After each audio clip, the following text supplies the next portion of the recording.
আসসালামু আলাইকুম। শুধুমাত্র আল্লাহকে রাজি খুশি করার জন্য কেউ যদি কারো উপকার করে, আল্লাহ দুনিয়া থেকেই তার প্রতিদান দিয়ে দেয়। এমন ঘটনা আমার বেলায় ঘটছে। আমি বিদেশে আসার আগে আমি একটা রেস্টুরেন্টে চাকরি করতাম। সিলেট শ্রীমঙ্গল হোটেল গ্র্যান্ড সুলতান 5 স্টার হোটেল, ওই হোটেলের সামনেই একটা রেস্টুরেন্ট, ওই রেস্টুরেন্টের ম্যানেজার ছিলাম আমি।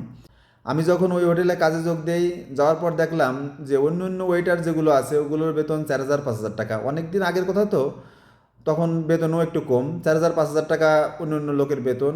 আর ওই ছেলেটার বেতন মাত্র 1500 টাকা। কিন্তু সে যাবতীয় কাজ করে।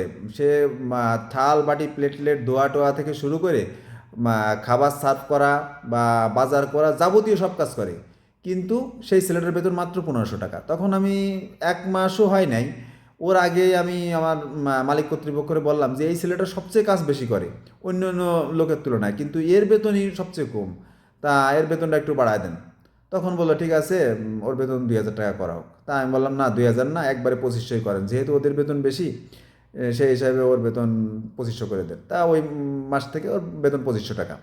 তা ও জানেও না যে ওর বেতন আমি বাড়ায় দিছি। পরবর্তী যখন ও জানছে তখন তো আমার প্রতি অনেক কৃতজ্ঞ যে ভাই আপনি আমার বেতনটা বাড়ায় দিয়েছেন, এবং পরবর্তী সময়ে আরও 1 দফা 2 দফা ওর বেতন বাড়াইছি।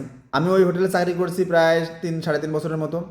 ওই হোটেলের স্টাফ, ওই মার্কেটের যত কর্মচারী ছিল, মালিক কর্মচারী যারা ছিল, এছাড়া 5 স্টার হোটেলের যেসব যারা কর্মরত ছিল, ওরা সবাই আমাকে খুব ভালোবাসতো। আর মানে স্নেহ করতো, সম্মান করতো সবাই। আমাদের হোটেলে আমি কাজ করার আগে প্রতিটা ম্যানেজার কোনো না কোনো অপবাদ নিয়ে হোটেল থেকে বাইরে হয়ে গেছে, বিশেষ করে চুরির অপবাদ। এবং 6 মাসের বেশি কেউ টিকতে পারেনি, কিন্তু আমি ওই হোটেলে প্রায় 3 সাড়ে 3 বছরের মতো টিকেছিলাম। আমি যখন হিসাব নিকাশ, যেদিন আমি ক্লোজ করে দেই, হিসাব নিকাশ বুঝাই দিয়ে আমি বিদেশে আসবো বলে, তখন মানে লাস্ট দিন হিসাব নিকাশ বুঝাই দেওয়ার পরে আমি রুমে আসি। কিন্তু ওই দিনেও যখন কাস্টমার খুব চাপ ছিল, আমার খবর দেয় যে এসে একটু বসতে ক্যাশে। তখন আমি বললাম না, এই হোটেলের আগের থেকে আমি জানি এর ইতিহাস। এখানে প্রতিটা ম্যানেজারই মানে অপবাদ নিয়ে নিয়ে যায়, আজকে আমি যাবানি, আজকে আমার নামে অপবাদ দেবেন, ও টাকা চুরি করছে। তখন আমি বললাম যে না, আমি আর ওই হোটেলে ঢুকবো না। আমি অন্য হোটেলে খাওয়া দাওয়া করে তারপরে আমি বাড়ি চলে আসি। আমি আসার পরেও ওই ছেলেটা আমার সাথে যোগাযোগ রাখছে। ছেলেটা খুব ভালো, ওর জন্য আমি দোয়া করি। ও, আমি যখন বিদেশে আসি এরপরেও ও আমার সাথে যোগাযোগ রাখছে। তা যে কথা বলতে চাচ্ছিলাম, ওই যে যে ওর আমি উপকার করছি, আর শুধুমাত্র তো আল্লাহ জানে, ও তো জানে না, নিজে জানে না, পরবর্তী যখন জানছে, ওর প্রতিদান আল্লাহ আমারে এই সৌদি আরবের মাটিতে দিয়ে দিয়েছে। আমি এই কোম্পানিতে ঢোকার পরে কিছু মেনটেন্যান্স কাজবাজ করে আমাদের এই অফিসটায়, করার পরে মুদিররা আসে। যখন মুদিররা আসলো, মুদিরদের একটা মানে বস আর কি, সে তাকে বললাম যে দেখ আমার তো এই সমস্যা, আমার আকামার টাকা কাটে, আবার আমার বেতন খুব সীমিত।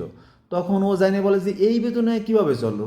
আমি বললাম আমার তো খুব কষ্ট হয়। তাও তখন ফোন দিল উনি, আমাদের হেড অফিসে ফোন দিয়ে বলে যে এর আকামার টাকা কেন কাটো, আর এর বেতন এই বেতন। তখন আমার আকামার টাকাও কাটা বন্ধ করলো এবং আমার বেতন বাড়ায় দিল, 500-700 রিয়াল বাড়ায় দিল।